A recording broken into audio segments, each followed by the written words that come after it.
जय श्री राधे, जय श्री कृष्ण। मंदिर श्री बंसी वाले महात्मा यूट्यूब चैनल अम्बाला शहर की ओर से हम आप सबका हार्दिक अभिनंदन करते हैं। आज हम आपको सुनाने जा रहे हैं कार्तिक मास महात्म्य के तीसरे अध्याय की परम पावन कथा। आज तक आप हमारे चैनल पर कार्तिक मास के 2 अध्यायों की कथा सुन चुके हैं, तो अब आप सुनिए श्री पद्म पुराण के अनुसार कार्तिक मास महात्म्य के तीसरे अध्याय की परम पावन कथा। बोल श्री राधा कृष्ण भगवान की जय, बोल श्री हरि विष्णु भगवान की जय, बोल श्री कार्तिक मास महात्म्य की जय। अब कार्तिक मास तीसरा अध्याय। सत्यभामा ने पूछा कि हे देव देवेश्वर, तिथियों में एकादशी और महीनों में कार्तिक मास आपको विशेष प्रिय क्यों है? इसका कारण बताइए। भगवान श्री कृष्ण जी बोले कि हे सत्यभामे, तुमने बहुत अच्छी बात पूछी है, एकाग्रचित होकर सुनो। प्रिय, पूर्व काल में राजा पृथु ने भी देवऋषि नारद जी से ऐसा ही प्रश्न किया था।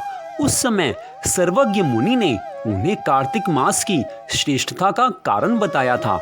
नारद जी बोले, पूर्व काल में शंख नामक एक असुर था जो त्रिलोकी का नाश करने में समर्थ तथा महान बल एवं पराक्रम से युक्त था।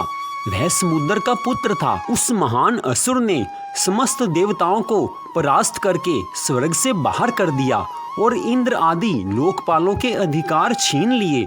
देवता मेरुगिरी की दुर्गम कंदराओं में छिपकर रहने लगे, शत्रु के अधीन नहीं हुए।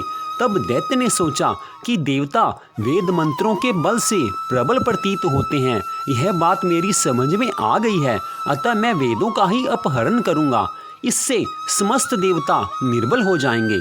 ऐसा निश्चय करके वह वेदों को हर ले आया। इधर ब्रह्मा जी की पूजा की सामग्री लेकर देवताओं के साथ वैकुंठ लोक में जा भगवान विष्णु की शरण में गए। उन्होंने भगवान को जगाने के लिए गीत गाए और बाजे बजाए। तब भगवान विष्णु उनकी भक्ति से संतुष्ट होकर जाग उठे। देवताओं ने उनका दर्शन किया। वे सहस्त्रों सूर्यों के समान कांतिमान दिखाई देते थे। उस समय षोडशोपचार से भगवान की पूजा करके देवता उनके चरणों में गिर गए। तब भगवान लक्ष्मीपति ने उनसे इस प्रकार कहा।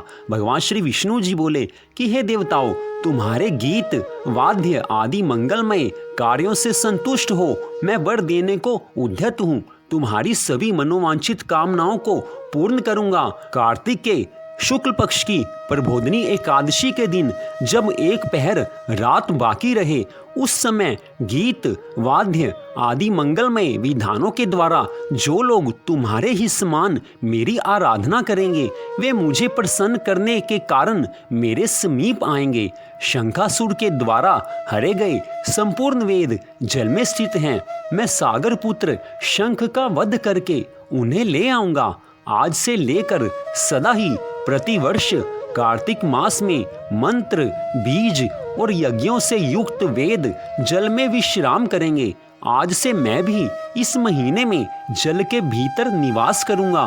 तुम लोग भी मुनीश्वरों को साथ लेकर मेरे साथ आओ।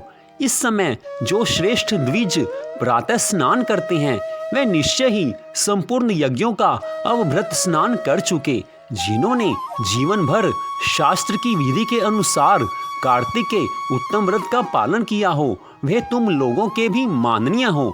तुम लोगों की भी उनके ऊपर सदा कृपा बनी रहे, ऐसी मेरी इच्छा है। जो कार्तिक मास का व्रत का पालन करते हो, उनके ऊपर सदा तुम कृपा करना, क्योंकि कार्तिक मास मेरे को विशेष रूप से प्रिय है। जो कार्तिक मास में व्रत करते हैं, उनको हे इंद्र, तुम मेरे लोक में पहुंचाना। तुम सदा विघ्नों से उनकी रक्षा करना।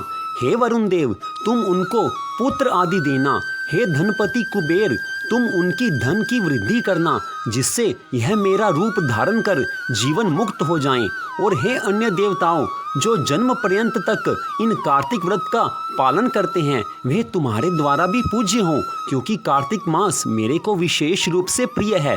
मैं सभी देवताओं को यह कह रहा हूँ कि कार्तिक मास का पालन करने वाले मनुष्यों के ऊपर सदा अपनी कृपा दृष्टि बरसाए रखना। तुमने एकादशी के दिन मुझे जगाया है, इसलिए यह तिथि मेरे लिए अत्यंत प्रीतिदायिनी और माननीय होगी। कार्तिक मास और एकादशी तिथि, इन दो व्रतों का यदि मनुष्य अनुष्ठान करें तो वे मेरे सानिध्य की प्राप्ति कराने वाले हैं। जो इन दो व्रतों का अनुष्ठान करता है वह मेरे धाम में निवास करता है। इनके समान दूसरा कोई साधन नहीं है।